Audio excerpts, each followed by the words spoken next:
Woody never used to hold the railing.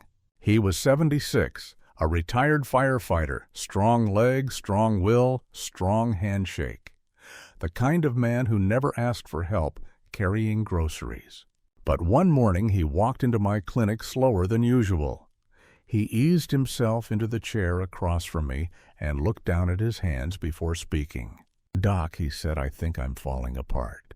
He wasn't in pain exactly, not sharp, not unbearable, but his legs felt heavier. His back had a dull ache that hadn't been there before. Climbing stairs made him feel like he was dragging cement blocks. He hadn't changed his diet. Still took his meds on time. Still walked around the block every morning. "I thought maybe this is just what old age feels like," he said. But I'd known Woody for years. That wasn't how his body moved, not even last month. So we reviewed everything, every prescription, every vitamin, every supplement on his nightstand. And that's when I saw it. Woody had recently started a medication for a minor skin infection, an antifungal. It looked harmless. But he was also on a statin, simvastatin, a cholesterol drug he'd taken for over a decade. Now here's what most people, even many doctors, don't always consider. Some antifungal medications block the liver's ability to break down statins. When that happens, the statin builds up, slowly, silently. And statins in high levels deplete something vital, CoQ10, a compound your muscles need for strength and energy. That's what happened to Woody. He wasn't getting old overnight. His muscles were being drained by two medications that on their own were helpful. But together they created the perfect storm. And the worst part, it felt exactly like arthritis. Exactly like aging. But it wasn't either. It was a conversation no one had warned him about. A quiet collision in his bloodstream. One that stole his strength day by day without a sound. If you've ever woken up and felt weaker for no reason, if your joints ache, even when you're doing everything right, you're not alone. Here at Senior Fit, we don't just talk about aging, we talk about how to listen deeper, to the small changes, the whispers before the warning signs. Because sometimes the problem isn't your disease. It's how your medications are dancing behind the curtain. And once you see it, you can start to change it. Leonard was one of those men who lived by his calendar. Every appointment, every vitamin, every morning walk planned, logged followed. He was 79, retired from a quiet career in accounting, and never missed a doctor's visit. When he came to see me last winter, he looked tired, not from lack of sleep, but from something deeper. "Doc," he said, "I've been doing everything you told me, eating low sodium, taking my blood pressure meds, stretching every morning. And yet, my joints feel worse. My knees ache more than they did a year ago. My ankles feel tight. My lower back is bothering me. I don't get it." He paused, then added almost reluctantly, "Am I doing something wrong, or am I just losing the fight?" Leonard wasn't lazy, wasn't careless. He took his lisinopril and hydrochlorothiazide on schedule, ate balanced meals, walked 2 miles a day even in cold weather. And when his joints acted up, he'd take ibuprofen, just a tablet or two, enough to take the edge off. So what was going wrong? We looked at his labs. Kidney function slightly off. Not alarming, but different than 6 months ago. And then it clicked. Leonard was experiencing what many older adults experience: a silent medication interaction. NSAIDs like ibuprofen work by reducing inflammation, but they also restrict the body's production of prostaglandin substances that, among other things, help maintain blood flow to the kidneys. Combine that with an AC inhibitor like lisinopril and a diuretic like hydrochlorothiazide, and suddenly the kidneys are under triple pressure. Less fluid volume from the diuretic, altered kidney pressure from the ACE inhibitor, and now reduced protective prostaglandins from the NSAID. It's not that any one drug was wrong. It's that together they formed a triangle that pressed too hard. Leonard's swelling stiffness and kidney stress weren't signs of disease progression. They were signs of conflict, his medications pulling in different directions. We scaled back the ibuprofen, introduced alternative anti-inflammatory approaches, turmeric hydration, gentle yoga, omega-3 rich meals. We also adjusted the timing of his meds to avoid overlap during peak strain hours. 6 weeks later, Leonard returned with a small grin. "I feel like I stopped fighting myself," he said. "I'm still stiff, but I'm not swelling. I can walk farther. I don't dread the mornings anymore." That's the power of recognizing interaction. It's not about stopping medications. It's about understanding how they work together, or how quietly they might not. Flo was a reader. At 82, she still ran the local book club. Her handwriting was as neat as her garden. She took pride in her independence, lived alone, cooked all her meals, and never missed her calcium pills. So when she fractured her wrist after a small fall in her backyard, she was confused. "I take calcium," she told me, "and vitamin D every morning, same time. I even switched to the chewables because they absorb better, right?" She wasn't wrong. But something else had been happening under the surface. Flo had rheumatoid arthritis for years, managed it well with low-dose prednisone, just enough to keep her joints from flaring. Because steroids can irritate the stomach, her doctor rightfully prescribed a proton pump inhibitor, omeprazole, to protect her gut lining. 2 responsible medications, both prescribed with care. But here's the catch. Prednisone reduces calcium absorption and decreases the body's ability to synthesize active vitamin D. Omeprazole lowers stomach acid, which is necessary for breaking down and absorbing key minerals, especially calcium carbonate. So even though Flo was taking her supplements faithfully, her body wasn't using them. The road was blocked. And bones, they're patient. They weaken slowly, quietly, until one day something snaps and we assume it's because of age or bad luck or one wrong step. But in Flo's case, it wasn't bad luck, it was biochemistry. When we looked closer, her DEXA scan showed early-stage osteoporosis. Not severe, but significant.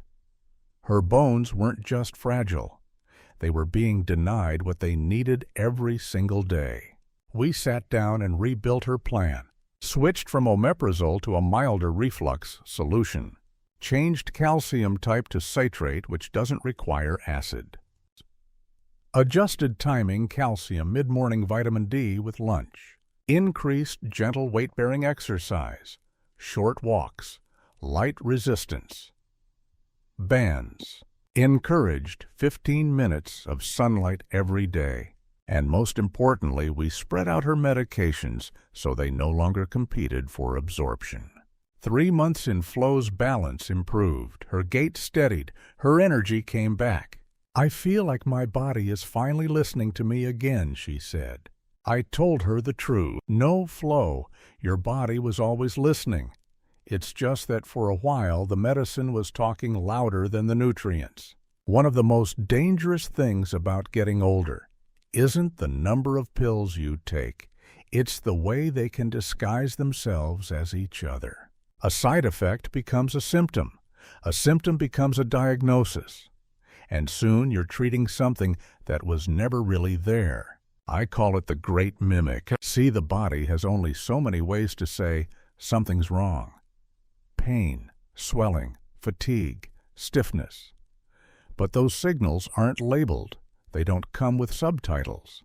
And the more medications you take, the more chance there is that one of them is speaking in the same voice as your disease. Muscle pain from statins. Feels like joint stiffness. Fatigue from a sleep aid. Looks like a flare-up. Vitamin D deficiency from acid blockers. Mimics bone pain or morning tightness. So what do most people do? They think the arthritis is getting worse. So they add another anti-inflammatory, or increase the dosage, or start a supplement they saw on TV. And just like that, the tangle tightens. Now the side effect is being treated like a symptom. and the treatment adds more pressure to the already confused system. I once had a patient, Margaret, who came to me terrified that her arthritis was spreading. Her fingers were stiff, her legs weak, her energy gone. She was ready to start an immunosuppressant. But we reviewed her medication. She'd recently started an SSRI for mild depression, also took a nightly sleep aid, and was still using low-dose prednisone. The combination was dulling her nerve sensitivity, masking her flare-ups, and also interfering with how her liver metabolized her other drugs. Her inflammation wasn't getting worse. It was being hidden until it couldn't be ignored. That's what I mean when I say, it's not just what you take, it's what they do together that matters. Because medications don't live alone. They live in the bloodstream, side by side, and sometimes they echo each other so closely. You can't tell who's really speaking. Unless you stop, look at the whole picture, and ask, what if this isn't my arthritis? What if this is something else entirely? By the time most of my patients reach their late 70s, their medicine cabinets tell a story of survival. A pill for pressure, a capsule for cholesterol, something for sleep, something for bones, a supplement they picked up from a friend, a tea from a YouTube video, and of course the as-needed pain reliever always within reach. But here's the hard truth. Even a perfect plan becomes dangerous when too many good intentions collide. So where do you start?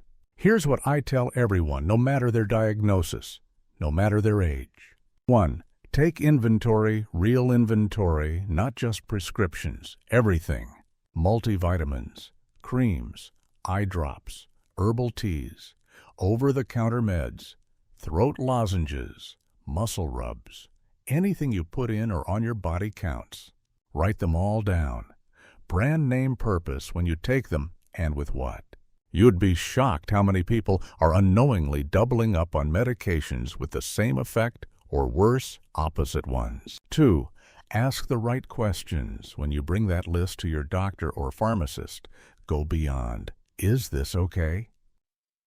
Ask, are any of these working against each other? Could one be making another less effective? Are my supplements blocking absorption of what I actually need? Should I change when I take these morning versus night, with food versus empty stomach? Is anything here mimicking symptoms of my arthritis or masking a flare? Sometimes just spreading medications out by a few hours makes all the difference. Sometimes switching a calcium pill from carbonate to citrate helps it finally get absorbed. Sometimes the problem isn't the drug. It's the timing, the pairing, the blind spot in the routine. 3. Listen like a scientist. For 2 weeks, treat your body like a lab. Write down how you feel each morning, how stiff your joints are, what you ate, when you took which pill, when the pain hit, when it eased. Patterns will show themselves not always loudly, but clearly. Maybe your ankles swell more when you take ibuprofen with your blood pressure meds. Maybe your back hurts more the week you skip your vitamin D. Maybe your energy crashes when your statin and antifungal are taken at the same time. These aren't accidents. They're signals. And signals can guide you.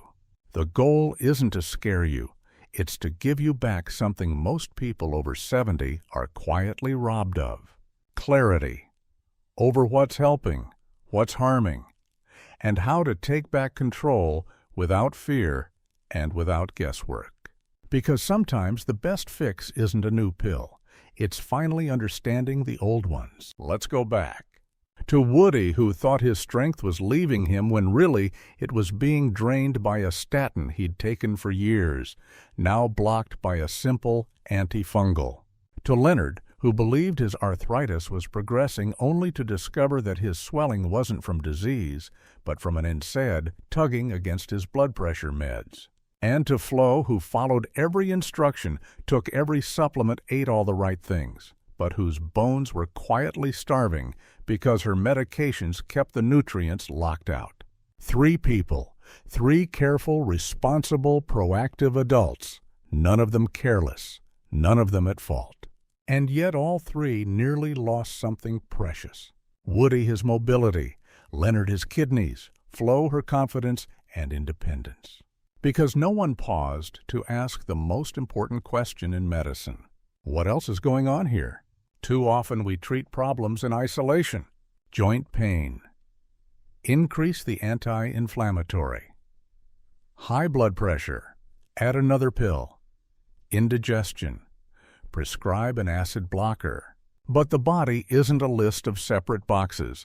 It's one system connected, interdependent.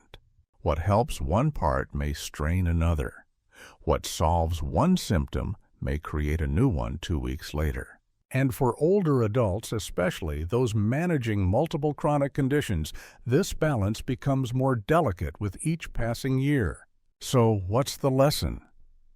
It's not that medications are bad, or that supplements are scams, or that doctors don't care. It's that no one, not even the best doctor, can see clearly if we don't put all the pieces on the table. That's why you have more power than you think. Because you live with your body. You feel the shifts. You notice the patterns. You remember how it used to feel and how that's changed. When you bring that awareness into the exam room, something remarkable happens. You stop being a patient and you become a partner. And that shift, quiet as it may seem, can change everything. You are not broken. I've said that sentence more times than I can count, to men who used to run marathons, to women who raised 6 children and now can't lift a pan without pain. Because that's what it feels like sometimes, doesn't it? That your body has turned against you, that every pill you take is just a bandage, that no one's really listening, not even your own knees. But here's what I've learned in all my years of practicing, listening, watching. The body doesn't betray us. It communicates, even when we've stopped listening. Sometimes it speaks in the language of stiffness, sometimes in swelling, sometimes in silence, until something breaks. And often what it's trying to say is this: something in this routine isn't working anymore. Not because you failed, not because your will is weak, but because no one ever taught us how to look again at the very things we trust. Your medications, your supplements, your rhythms, your assumptions. So what now? Start simple. Pull out every pill bottle, every packet, every dropper and capsule and chewable and herbal blend. Make a list. Bring it to your next appointment. Not for judgment, not to prove anything, but to start a conversation you've probably never had before. Could anything here be interfering with my arthritis? Could I be taking two things that are clashing? Is it time we looked at my whole routine, not just one piece? You'd be surprised how many answers begin there. Not with a new drug, not with a fancy scan, but with a shift in perspective. And finally, a quiet invitation. If this message felt familiar, if something in your story echoes Woody's or Leonard's or Flo's, then maybe this video was meant for you. And if you know someone else, a friend, a partner, a parent who's quietly struggling but doesn't know why, share this with them. Because we don't need more pills to feel better. We need better questions and gentler answers. This is Senior Fit, where we don't just manage aging, we understand it. Together.